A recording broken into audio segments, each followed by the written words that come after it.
Hello and welcome to Analyzing Finance with Nick. This video is the first of a multi-part series where I break down the economic futures of several countries throughout the world. What do they have to look forward to?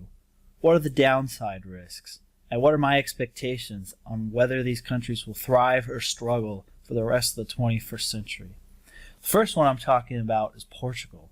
A reason I'm starting with Portugal is because in response to my Greek debt crisis reaction, I've got comments and private messages from viewers about who do you think is the next Greece? And so the first few videos in the series I'm going to analyze developed nations who are at risk of losing their first world status. And the first one that kind of stood out to me, unfortunately, is Portugal. I mean, I love Portugal personally, as I'm 25% Portuguese. My grandmother has heritage from the Azores and Madeira. My fifth cousin is somewhat of a famous celebrity locally in Portugal. And when I visited, I enjoyed it. The problem really is, though, is that despite its glorious history and culture, their economic position is more on the rocks. Portugal originally built its colonial empire and its economic footing through exploration, through the ability to sail across the Atlantic and around the Cape of Good Hope faster than its rivals due to its position in the Atlantic Ocean and having tall enough trees to build the masts needed to have, for those days, the 15th century, modern caravel ships gave Portugal an early head start. And they had colonies and trading posts all over West Africa, South and Eastern Africa, in modern-day India, Sri Lanka, Macau, in China, and all over Southeast Asia as well. And then their most famous colony is, of course, Brazil to this day, which Brazil has developed into a much larger Portuguese-speaking country than its father country of Portugal itself. So that's how they originally built their economy, was on trade and extracting resources from its colonies around the world. However, as the rest of the world started to catch up to Portugal's naval technology, Portugal just lacked the manpower to defend much more populated and larger European powers, most notably France, the Netherlands, and Britain, and Spain as well. And so Portugal, and really what put the seal in the deal for Portugal as a European power was the great earthquake of Lisbon in the early 1700s, which really kind of shook the country to its core and made it difficult to recover. However, the modern economy of Portugal is not a completely lost cause. I mean, Portugal is a developed nation. It may be one of the least successful countries economically in Western Europe, but that's a pretty high bar to cross given how successful Western Europe is overall. And unlike Greece, Portugal has a lot more major corporate players in the multinational game. These include the Navigator Company, which is a major world player in the international paper market. Sony Industria, the largest producer of wood-based panels in the world. And Portugal is also the world's leader in producing and exporting cork. So if you have a European wine bottle, there's a good chance that the cork that's keeping it fresh was made in Portugal. Portugal also has large multinational construction companies, a retailer called Geronimo Martins, which is notably in Portugal, Poland, and Colombia, and EDP Renováveis, which is the third largest producer of wind energy in the world. So they're doing some things right on the corporate level. However, compared to other European countries, they have a problem with innovation and growth. And there's certain reasons why that is the case that we're going to be getting into in the rest of this presentation. Let's compare Portugal, though, where it stands now versus, say, United States state of Indiana. Indiana is not one of the most prosperous states in the United States. It's not California, it's not Texas or Florida. There are multinationals in Indiana, similar to Portugal, but it's not really known as like a linchpin of the American economy, and it often lags in certain statistics to GDP per capita and life expectancy compared to many other parts of the country. However, for all the faults that people might, particularly people who live on the east and west coast would criticize Indiana's economy is far more successful than Portugal. They're about the same size land-wise as you see in this picture. Portugal has a population of 10.3 million, whereas Indiana has about 2/3 of the population. Yet, Indiana's GDP is 100 billion more than Portugal's.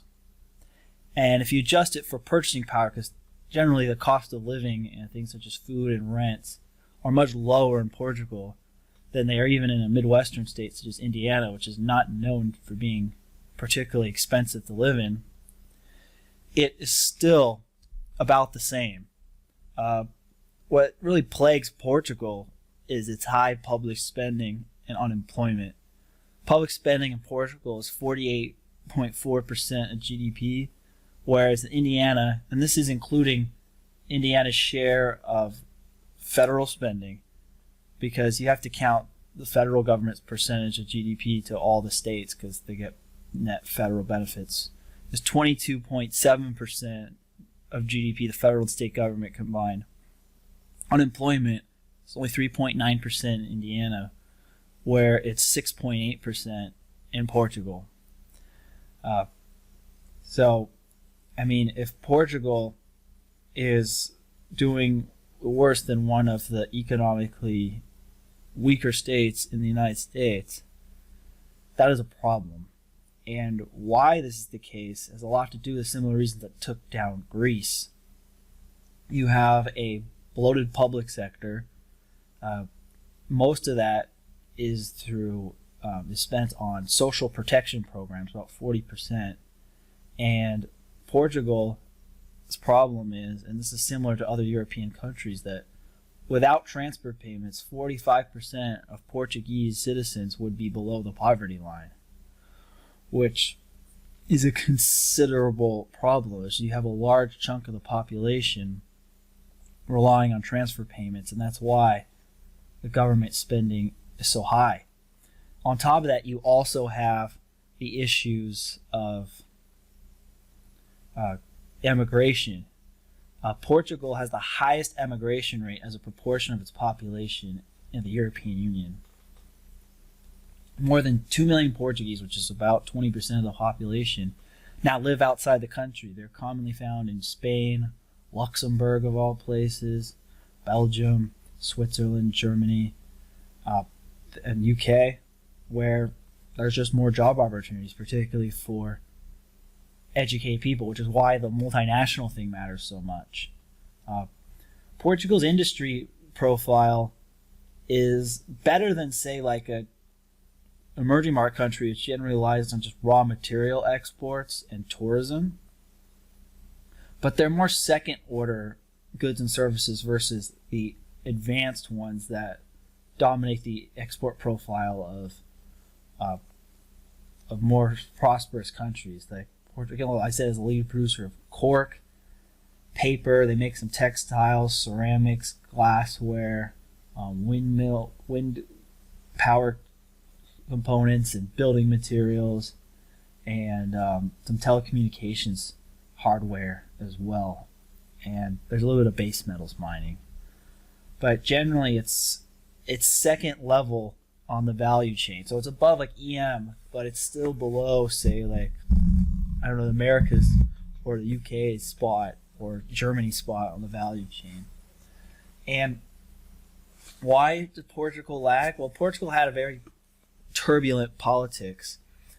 They were ruled under a corporatist, some would say a fascist dictatorship, up until 1974, and then they had the Carnation Revolution, where they lost their colonies, which was a big part of their economy and trade with them, such as Macau, Goa in India, Angola, Mozambique, and Cape Verde.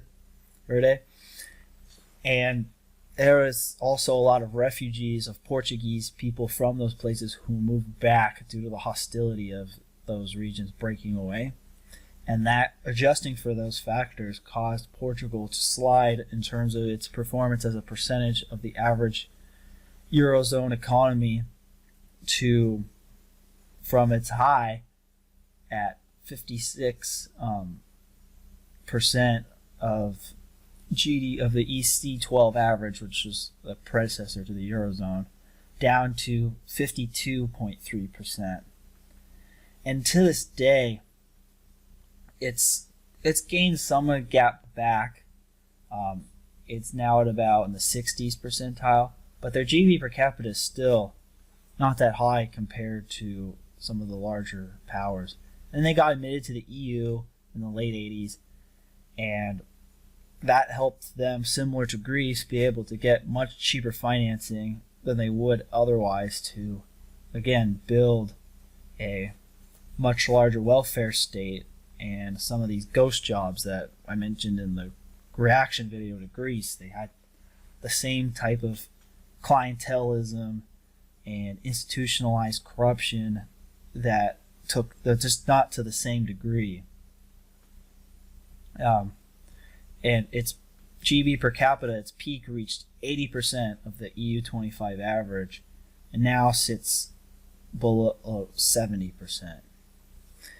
And now we're going to get into why I think Portugal may not be out of the woods yet.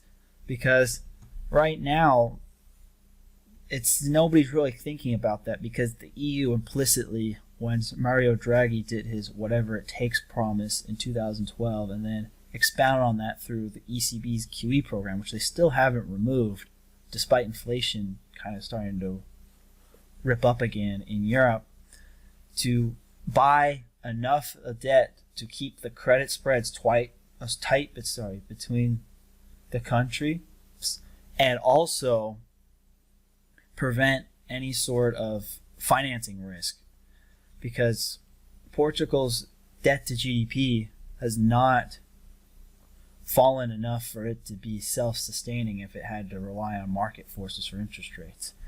If we look at, again, the GDP per capita, I showed this in the Greece video too, Portugal peaked at $25,000 per year in US dollars, and now in today's dollar it's lower than it was in its peak in 2007, just like the other pigs countries in the Mediterranean. Its fall has been more modest. It's down maybe about 6% from its highs, whereas Greece is down 40%, and Italy is down 20%, and Spain is also down over 20%. But Portugal also never really reached the same type of living standards that these other countries did, and has always been kind of a borderline developed market as a result. And then I mentioned with government debt, it's deep into the danger zone with Portugal.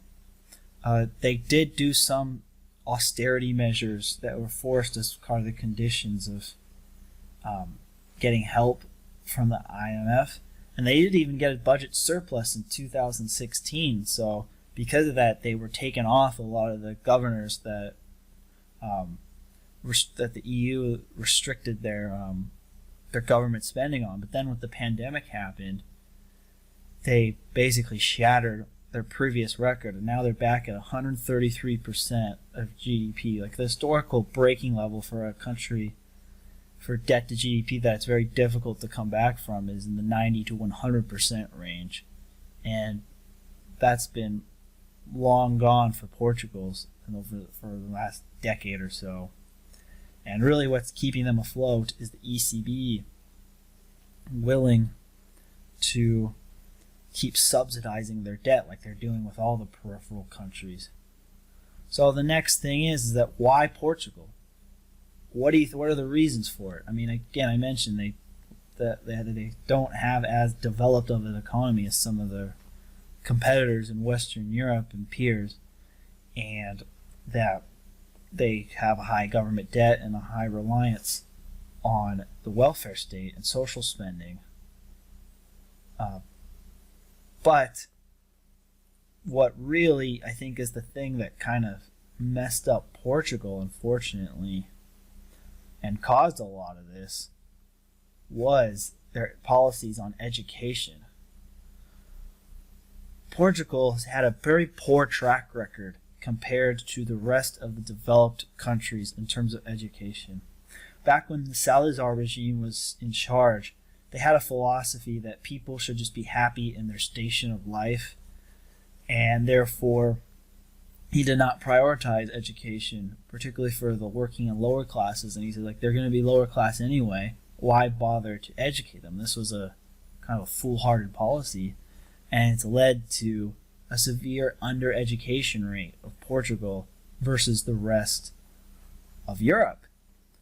They have the lowest overall education rates in Western Europe, with over 50% of the population in working age, 25 to 64, not finishing high school, not college, high school. This is the lowest in the OECD, and this was as low as 28% in 2011. I mean, they've made some part of their structural reforms that they've been making the past decade is to increase the priority of education. And as a result, the dropout rate for Portugal has dropped considerably, and more people in Portuguese descent are finishing high school and college, which is a good thing. The high school dropout rate, though, even now, is at 17.4%, which is the highest among developed countries, and was 38% before secondary school became mandatory in 2013. And at its worst, countries that you wouldn't expect, such as Turkey and Mexico, had higher high school graduation rates than Portugal. Again, they've improved it now, and if you look at the chart on the right from the IMF, it really kind of shows that you've got quite a bit of improvement in the education rates in Portugal. Portugal has risen from being close to the bottom of the pack to now more in the middle of the pack for high school graduation rates. It's still below the OECD average of about 81%. It's at 78% as of 2019. But that is a significant improvement. The thing that's weird is that their dropout rate is probably 17.4%, but their graduation rate would imply a 22% dropout rate. If any of my viewers know what accounts for that difference, that would be interesting to know, but it's still quite low. Like, you could compare, say, the United States, which has an 86% high school graduation rate, or Mediterranean peers such as Greece and Italy, who are over 90%, or South Korea is at 96%, at the world's highest. I mean, a country that can't graduate 80% of its population from high school is having a problem. And I think this education thing is the root of it, because it creates one thing. One, it creates a lack of skilled workers and entrepreneurs to build the modern businesses and dynamic economy needed for Portugal to grow. Two, those who do get educated and go to college, because surprisingly, Portugal has a high percentage of its high school graduates do move on to university, and they're in line with OECD averages for college graduation rates. They emigrate to other parts of Europe where there are more economic opportunity. And so this spiral of having a brain drain of your best academically talented people leaving, and then the rest of them not having the skills to support a modern economy of a high GB per capita, this country just doesn't generate enough income to subsidize its bloated public sector. And also, because a lot of these people are not economically competitive due to lack of education, they have to have more public benefits to support them, and that causes the state to be as bloated as it is. So it's kind of a spiral. Again, there's been a lot of effort to fix it, but when you have such a residual of, especially with longer lifespans now, of generations of Portuguese people not prioritizing education, and I will have citations for all this because this sounded crazy to me too when I first came up with it, it's going to cause trouble. And so that's why I think if the ECB ever pulls off the gas of bailing out a lot of these sovereign countries, I think Portugal will be at risk of a crisis again. Overall, what can we learn from Portugal? Otherwise, the importance of young people watching this stay in school, and Portugal kind of shows you the value of education. Other than that, what can we learn? What can the lessons from Greece and Portugal be used for how other economies should act, and also what other countries have similar trends? I'd like to hear your thoughts and comments about Portugal. If I have Portuguese listeners and viewers, let me know what you think of the situation. And am I wrong about how the education rates are alarmingly low? I don't like seeing my paisanos have these academic problems, but it kind of explains why Portugal has lagged the way it has, especially in the 21st century. Thank you for watching.